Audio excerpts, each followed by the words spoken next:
So with my last video, I said I wasn't that comfortable going with conventions, but cases are going down. They actually went down by quite a bit. So let's go to another convention. Kind of. So I went to Anime Impulse 2022. This is a small convention that is a part of a broader Asian American Expo called Asian American Expo. I have been to one previously, and I think it was 2016, and it was a long time ago. This convention expo thing was on my radar when I first started the anime convention review vlog. I actually don't know what I do on this channel, but I do remember going to one years ago, and I kind of wanted to see how things have changed. So I bought my one-day pass for $15.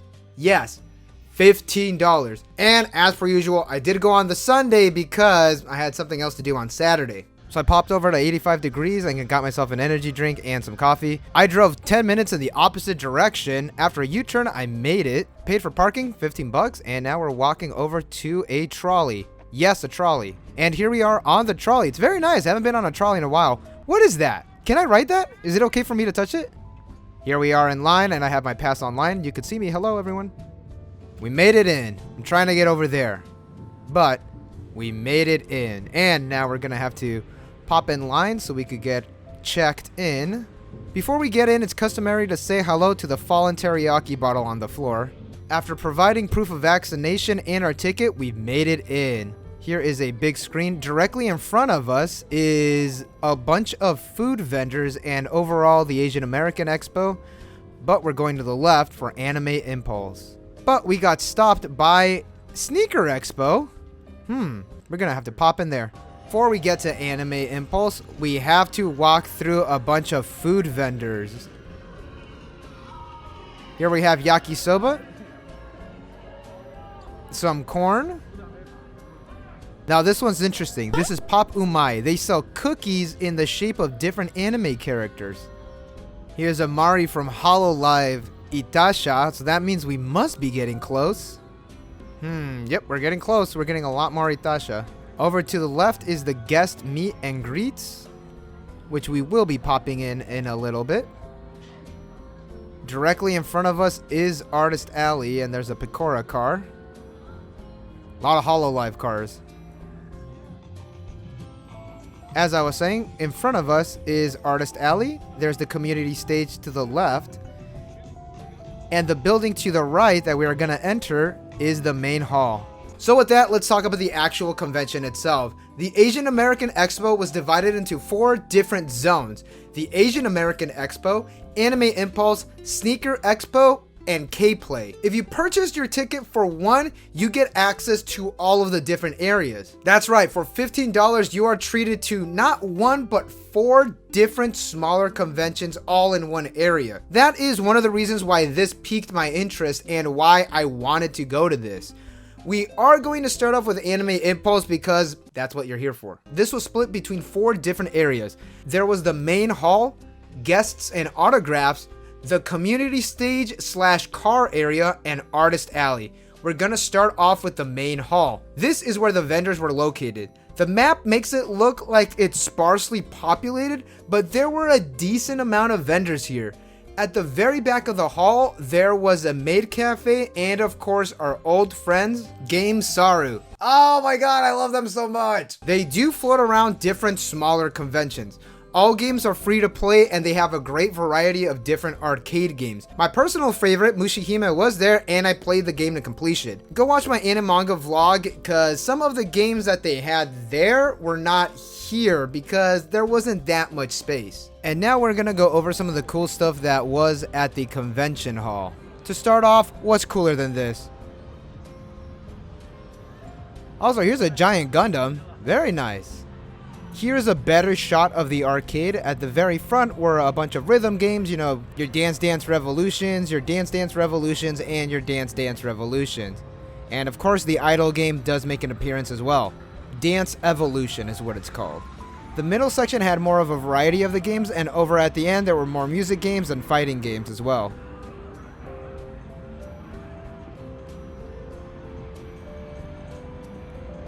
Here's a better shot of the cafe. They were not open while I was filming this footage, but later on they did open, and it was filled with customers. I love trading cards, and here's some card sleeves. I am in trouble.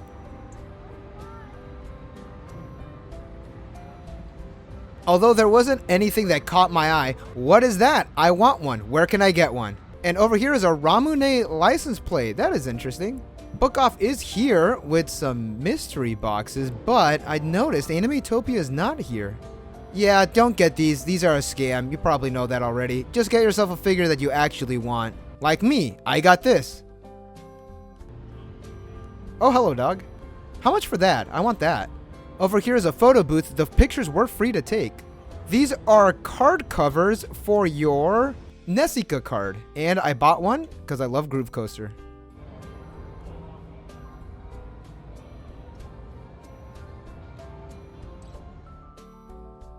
Next, we're going to go to the autograph area. As you guessed, this is where you get autographs from guests, and there were some vendors here as well. Well, I say vendors, but there is literally only one, but it's a big vendor. And some Ichiban Kuji. Oh no, I am in trouble. There is a maid cafe that does plan on opening a physical location. And over here in the back is a little spillover from the Asian American Expo. We're going to get into the guests and the panels in a bit, but we're going to go over to Artist Alley now. What is great about Artist Alley is that this was featured in a different room. I like that in my conventions, yes. This adds more artists to be able to participate in convention as opposed to when it's tacked onto the... Huh? What? K-Play was in Artist Alley? It was so close. So close to a perfect score. I'm not going to show footage of Artist Alley in respects to the artists because some of them would not like their pictures of their works up on the internet, but the room was fairly big, but half of the room was for K-Play while the other half was for Artist Alley. Because of the half split, there weren't that many artists there, but the ones that were there, it was all high quality art. My absolute favorite local artist, Para Kid, was there. I absolutely love her art, and I do implore that you check out her stuff if you haven't yet. The community stage was outside with all the cars, and goddamn, there were a lot of cars. That is one thing with these conventions now. The otaku streetwear car culture is now synonymous with these conventions. I'm not super into that because a majority of the art is stolen or traced over art with hypebeast symbolism. No thanks, I'm good. Either way, community stage was where they played music, did dance covers, and held what little panels they had. As a Weiss Schwarz player, I will smash this car. Wait, is that a chica dancing?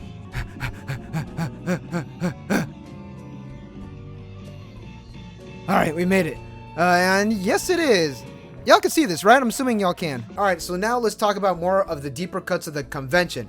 The panels were nearly non-existent. There were a couple JoJo's Bizarre Adventure English dub panels and the Genshin Impact panel, and that's pretty much it. There were some pretty decent guests as well, such as... And... Wait a minute, isn't this just a guest list for Anime Los Angeles? Yes, kind of, but not really. Allegra Clark, who was the VA for a pretty obscure game that I like called Labyrinth of the Refrain, was there. She plays the main character.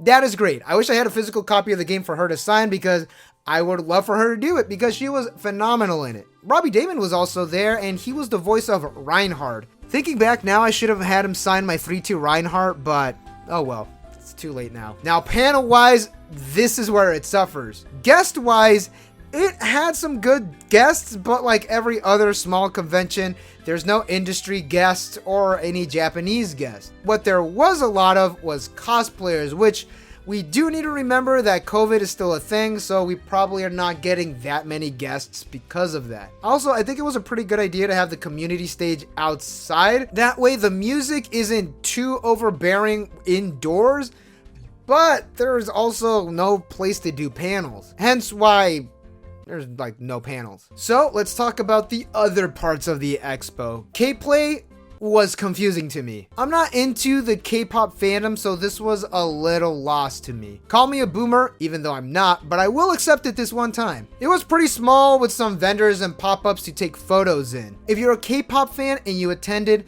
let me know in the comments if it was up to snuff, but from my uninformed opinion, it was just a little too small. It was the first one, and that does lead to possible expansion because more so than not, if there was interest in something like this, there is a chance that they will continue this in the future. There was a lot of food, a lot of food. Pizza Bao, I don't know what it is, but I want to eat it. There is a lot of different food. Filming this, I was getting super hungry because the smell was phenomenal. And while editing this, I was also getting super hungry. What is that? I don't know what he's doing, but I want to go to the left now for some reason. I did not purchase any because I had spaghetti at home. But here is a dragon dance.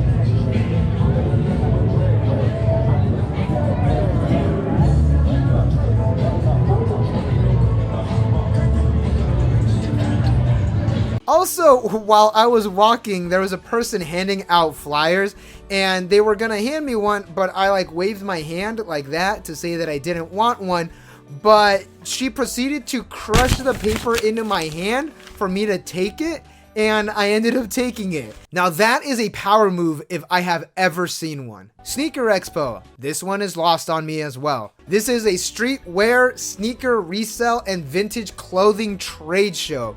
It was fairly small with more solid vendors with storefronts and brands in the front of the exposition hall, while more towards the back there were individual sellers. And now we're crossing over to the individual seller half. The main shoes that people were trading were Nikes, specifically Nikes. And I'm not in the market for these expensive shoes because I play drums and I will destroy them. Also, the bathroom was in here. It smelled really bad, like really bad. Either way, I do not wear Nikes, I wear Vans. My broke ass Vans. I'm sorry, is that a PlayStation 5? There were also some pinball tables and arcade games. Wait, is that Donkey Kong Jr.? No, it's Galaga. And on the right side of the hall, it was the vintage clothing section. I'm not really into this either, but this is a blast from the past. Remember these? That's interesting. After 4 hours of hanging out, yes, 4 hours, I called it a day and I headed home. So let's get on with the totally unscientific grading scale. We're gonna cover the convention through convention hall, organization, panels, guests, artist alley, and main halls. Convention hall gets a 4. I would love to give this a 5, but the thing is, if you're on the ground, you're stuck on the ground. There's no outside restaurants, amenities, or hotels. I believe there is actually one hotel, but that's like a little out of the way. But in the case of this specific expo, there were a lot of food vendors there, so we're not really too worried about that. And that is the only reason it gets the points deducted. The parking was expensive, but it is designated parking on the grounds with security, and there was plenty of parking. Finding the entrance was a little tricky, but I'm an adult. I are smart, I swear. Because it is a fairgrounds, it is huge. They had the flea market and a car show at the exact same time at the opposite end of the grounds. Also, trolley ride. Nice. Organization gets a 5. Everything was nicely organized, but it was a little confusing getting to the main area of Anime Impulse. It was in an odd U-turn type loop, but other than that, it was kind of fine. There were no real directions to where you could go. The hall was nicely organized. There was enough space between each of the booths in the main hall and artist alley that there were no real traffic jams. Each area had their own building, which is very nice, and the cars were outside, not inside, so there were no compensation in the hall sizes there. I have seen some conventions put the cars inside the building to make the convention area look bigger and more fuller than what it really is. The convention staff knew where everything was. They were extremely courteous. The price was also extremely good for how much we were getting. The panels gets a 1. they are non-existent. Obviously, there were no industry panels or just anything in general, and although the two that we were given are nice, they are nothing really anything to write home about. No industry panels, no fan panels, although it is condensed down to a single stage, so that kind of makes sense why they didn't really want to do panels. I would like to add that if we include all of the community stages performance, this is going to be getting a 2 because some of it is not up to my liking, but that's just my opinion. If you like it, you could bump this up to a 3 or a 4. Again, they combined the panel and the community stage, which are generally 2 different sections of a convention, to one. And thinking back, I actually don't think I saw any conference rooms on the ground, so they can't have panels. I'm gonna have to think really hard and actually look into that, but I might be correct. Guest is gonna get a 3. There are some good voice actors, there's a lot of cosplayers as well. It gets knocked down by the usual, no industry panels, like people working behind the scenes, no Japanese guests. It's a smaller convention, it happens. Artist Alley gets a 4. It was in a different room. Kind of on account of K-Play. Because of K-Play, they had to cut Artist Alley in half. And I'm sure that they could just extend that out if they didn't have K-Play there. But it was also kind of dark on account of the lights and sounds of K-Play. I mentioned about the space earlier, there's not much, but the high quality art there. Like honestly, there was a lot of good stuff there. This would have gotten a 3, but because of the art, it's gonna get a 4. Now the main hall. Fuck it, I'm gonna give it a 4.